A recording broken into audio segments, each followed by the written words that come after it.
ओम शांति साकार मुरली 6 अक्टूबर 2021। मीठे बच्चे, इस पुरानी दुनिया से बेहद के वैरागी बनो, क्योंकि बाप तुम्हारे लिए नया स्वर्ग रूपी घर बना रहे हैं। प्रश्न: इस अविनाशी रुद्र यज्ञ में किन किन बातों के कारण ही विघ्न पड़ते हैं? उत्तर: यह शिव बाबा का रचा हुआ अविनाशी रुद्र यज्ञ है। इसमें तुम मनुष्य से देवता बनने के लिए पवित्र बनते हो, भक्ति आदि छोड़ते हो, इस कारण विघ्न पड़ते हैं। लोग कहते हैं शांति हो, विनाश ना हो, और बाप ने यह रुद्र ज्ञान यज्ञ रचा ही है पुरानी दुनिया के विनाश के लिए। इसके बाद ही शांति की दुनिया आएगी। ओम शांति। ओम शांति का अर्थ बाप ने बच्चों को समझाया है। अहम आत्मा का स्वधर्म है शांत। शांति धाम में जाने के लिए कोई पुरुषार्थ नहीं करना पड़ता है। आत्मा स्वयं शांत स्वरूप शांति धाम में रहने वाली है। यहाँ थोड़े समय के लिए शांत रह सकते हैं। आत्मा कहती है मेरी कर्मेंद्रियों का बाजा थक गया है, मैं अपने स्वधर्म में टिक जाता हूँ, शरीर से अलग हो जाता हूँ, परंतु कर्म तो करना ही है। शांति में कहाँ तक बैठे रहेंगे? आत्मा कहती है मैं शांति देश की रहवासी हूँ, सिर्फ यहाँ शरीर में आने से मैं टॉकी बना हूँ।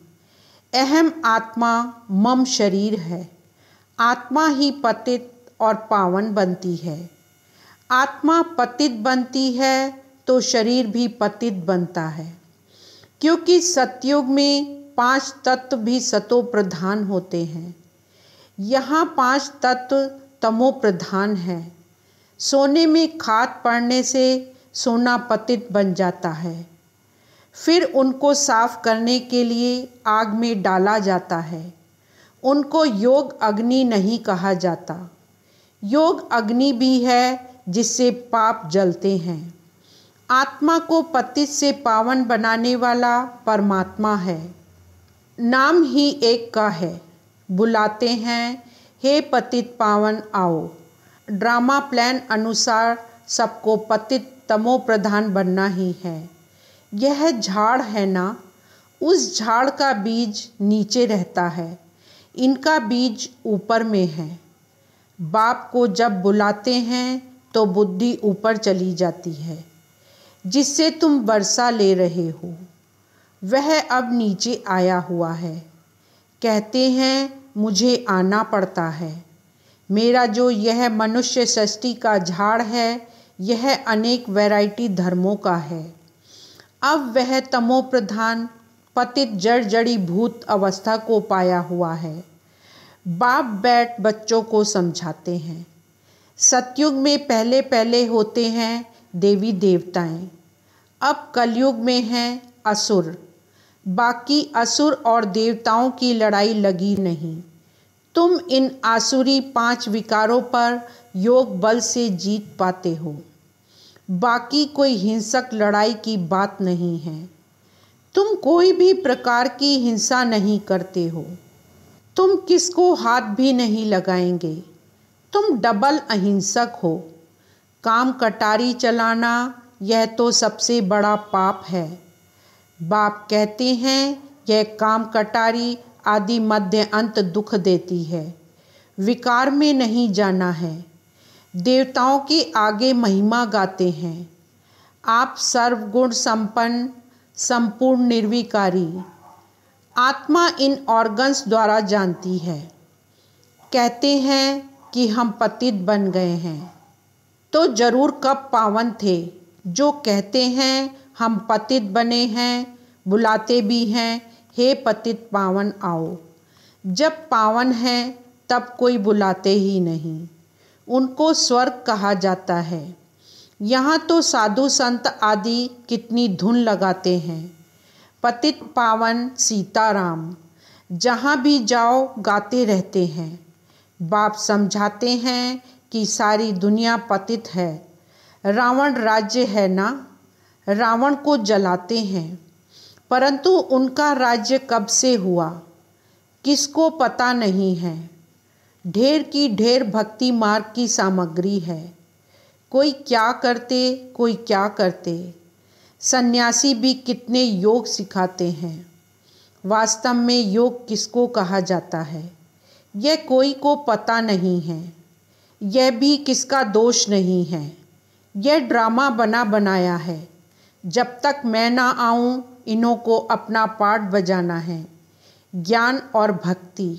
ज्ञान है दिन, सतयुग त्रेता, भक्ति है रात, द्वापर, कलयुग फिर है वैराग्य। पुरानी दुनिया से वैराग्य, यह है बेहद का वैराग्य। उन्हों का है हद का वैराग्य। तुम जानते हो यह पुरानी दुनिया अब ख़त्म होने वाली है। नया घर बनाते हैं तो पुराने से वैराग्य हो जाता है। देखो बेहद का बाप कैसा है, तुमको स्वर्ग रूपी घर बनाकर देता है। स्वर्ग है नई दुनिया, नरक है पुरानी दुनिया। नई सो पुरानी, सो फिर नई बनती है। नई दुनिया की आयु कितनी है ये किसको पता नहीं है। अभी पुरानी दुनिया में रह हम नई बनाते हैं।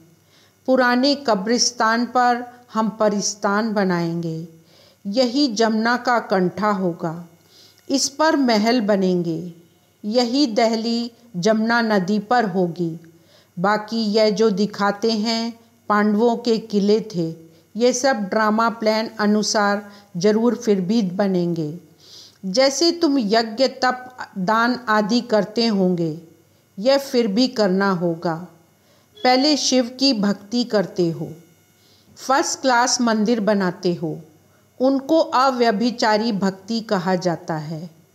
अब तुम ज्ञान मार्ग में हो, यह है अव्यभिचारी ज्ञान।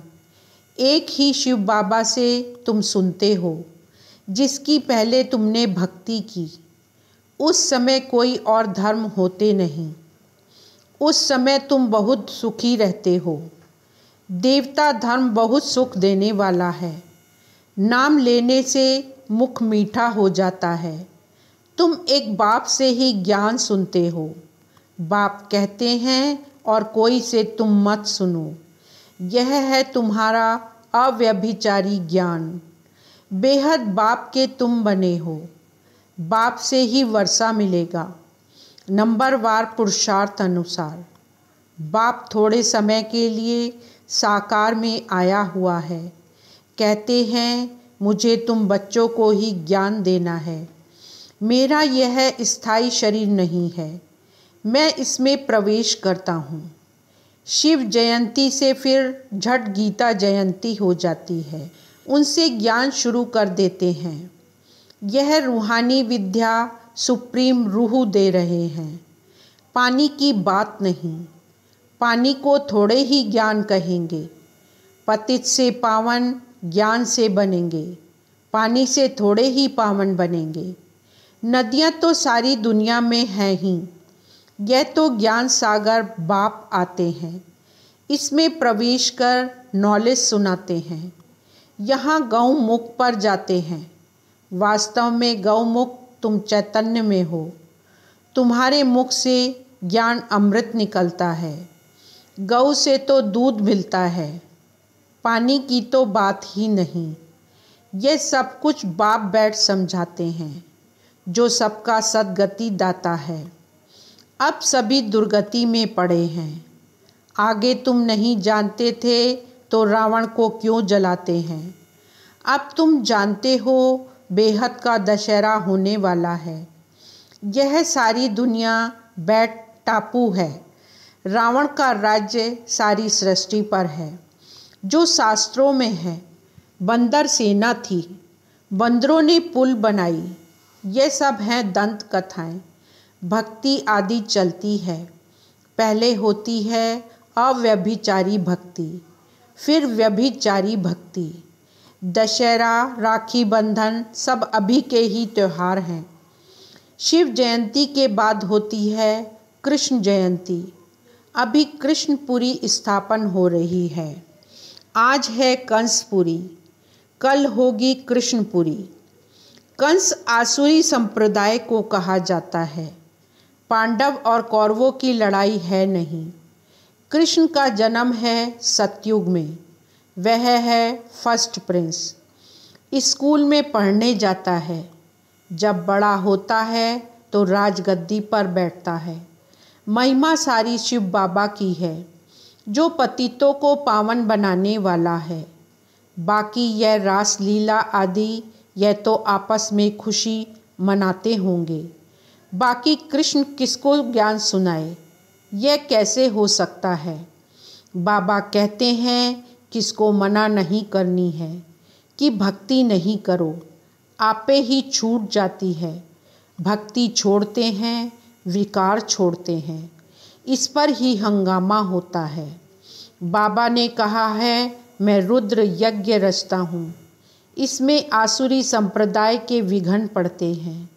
यह है शिव बाबा का बेहद का यज्ञ, जिससे मनुष्य से देवता बनते हैं। गाया हुआ है ज्ञान यज्ञ से विनाश ज्वाला प्रकट हुई। जब पुरानी दुनिया का विनाश हो तब तुम नई दुनिया में राज्य करेंगे।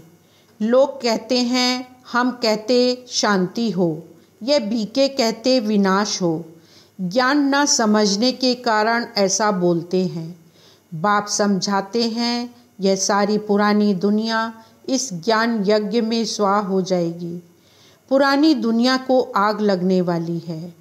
नेचुरल कैलेमिटीज़ आएंगी। सरसों मुआफिक सब पीस कर ख़त्म हो जाएंगे। बाकी कुछ आत्माएं बच जाएंगी। आत्मा तो अविनाशी है।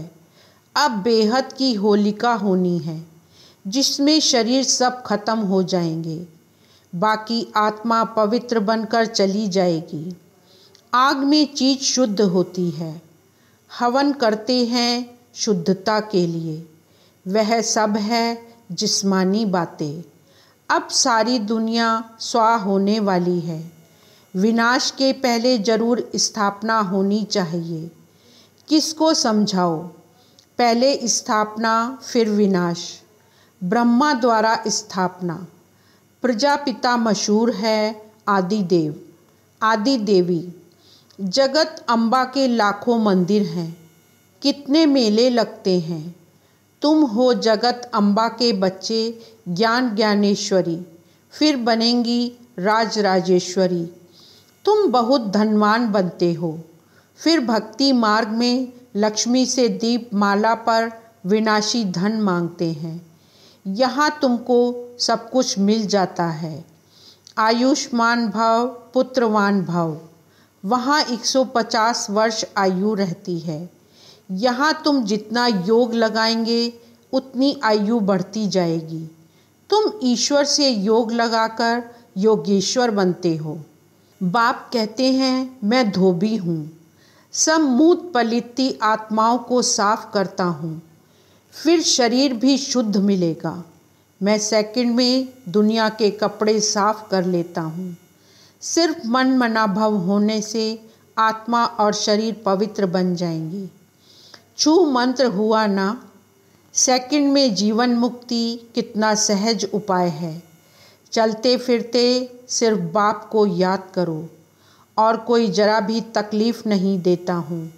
अब तुम्हारी एक सेकंड में चढ़ती कला होती है। बाप कहते हैं मैं तुम बच्चों का सर्वेंट बनकर आया हूँ। तुमने बुलाया है, हे पतित पावन आकर हमको पावन बनाओ। तो सर्वेंट हुआ ना। जब तुम बहुत पतित बनते हो तो ज़ोर से चिल्लाते हो, अब मैं आया हूँ। मैं कल्प कल्प आकर बच्चों को मंत्र देता हूँ कि मुझे याद करो। मन मना भव का अर्थ भी यह है। फिर विष्णुपुरी का मालिक बनेंगे। तुम आए हो विष्णुपुरी का राज्य लेने। रावणपुरी के बाद है विष्णुपुरी, कंसपुरी के बाद कृष्णपुरी। कितना सहज समझाया जाता है। बाप कहते हैं इस पुरानी दुनिया से सिर्फ ममत्व मिटा दो। अब हमने 84 जन्म पूरे किए हैं। यह पुराना चोला छोड़ हम जाएंगे नई दुनिया में। याद से ही तुम्हारे पाप कट जाएंगे। इतनी हिम्मत करनी चाहिए। अच्छा, मीठे मीठे सिकीलते बच्चों प्रति माता पिता बाप दादा का याद प्यार और गुड मॉर्निंग। रूहानी बाप की रूहानी बच्चों को नमस्ते। रूहानी बच्चों की रूहानी बाप को नमस्ते। धारणा के लिए मुख्य सार। फर्स्ट पॉइंट, मुख से सदैव ज्ञान अमृत निकालना है। ज्ञान से ही सबकी सद्गति करनी है। एक बाप से ही ज्ञान सुनना है, दूसरों से नहीं। सेकंड पॉइंट, चढ़ती कला में जाने के लिए चलते फिरते बाप को याद करने का अभ्यास करना है। इस पुरानी दुनिया पुराने चोले से ममत्व मिटा देना है। वरदान, एक ही रास्ता और एक से रिश्ता रखने वाले संपूर्ण फरिश्ता भव। सार, निराकार व साकार रूप से बुद्धि का संग व रिश्ता एक बाप से पक्का हो तो फरिश्ता बन जाएंगे। जिनके सर्व संबंध व सर्व रिश्ते एक के साथ हैं वही सदा फरिश्ते हैं। जैसे गवर्नमेंट रास्ते में बोर्ड लगा देती है कि यह रास्ता ब्लॉक है, ऐसे सब रास्ते ब्लॉक बंद कर दो तो बुद्धि का भटकना छूट जाएगा। बाप दादा का यही फरमान है कि पहले सब रास्ते बंद करो, इससे सहज फरिश्ता बन जाएंगे। स्लोगन, सदा सेवा के उमंग उत्साह में रहना यही माया से सेफ्टी का साधन है। मातेश्वरी जी के अनमोल महावाक्य। निरंतर ईश्वरीय याद की बैठक। अब जब परमात्मा की याद में बैठते हो तो बैठने का मतलब क्या है? हमें सिर्फ परमात्मा की याद में बैठना नहीं है, परंतु अपनी ईश्वरीय याद तो नित्य चलते फिरते हर समय करनी है। और याद भी उस वस्तु की रहती है जिसका परिचय हो। उसका नाम रूप क्या है? अगर हम कहें ईश्वर नाम रूप से न्यारा है तो फिर किस रूप को याद करें? अगर कहें ईश्वर सर्वव्यापी है तो उनकी व्यापकता तो सर्वत्र हो गई, तो फिर याद किसको करें? अगर याद शब्द है तो अवश्य याद का रूप भी होगा। याद का मतलब है एक याद करने वाला। दूसरा जिसको याद करते हो तो ज़रूर याद करने वाला उससे भी भिन्न है, तो फिर ईश्वर सर्वव्यापी नहीं ठहरा। अगर कोई कहे हम आत्माएं परमात्मा की अंश हैं, तो क्या परमात्मा भी टुकड़ा टुकड़ा होता है? फिर तो परमात्मा विनाशी ठहरा, उनकी याद भी विनाशी हुई। अब इस बात को लोग नहीं जानते, परमात्मा भी अविनाशी है। हम उस अविनाशी परमपिता परमात्मा की संतान आत्मा भी अविनाशी है, तो हम वंश ठहरे ना कि अंश। अब यह चाहिए नॉलेज जो परमात्मा स्वयं आकर हम बच्चों को देते हैं। परमात्मा के हम बच्चों के प्रति महावाक्य हैं। बच्चे, मैं जो हूँ जैसा हूँ उस रूप को याद करने से तुम मुझे अवश्य प्राप्त करोगे। अगर मैं दुख सुख से न्यारा पिता सर्वव्यापी होता तो फिर खेल में सुख दुख नहीं होता, तो मैं सर्वव्यापी नहीं हूँ। मैं भी आत्मा सदृश्य आत्मा हूँ, लेकिन सर्व आत्माओं से मेरे गुण परम हैं, इसलिए मुझे परम आत्मा अर्थात परमात्मा कहते हैं। अच्छा, ओम शांति।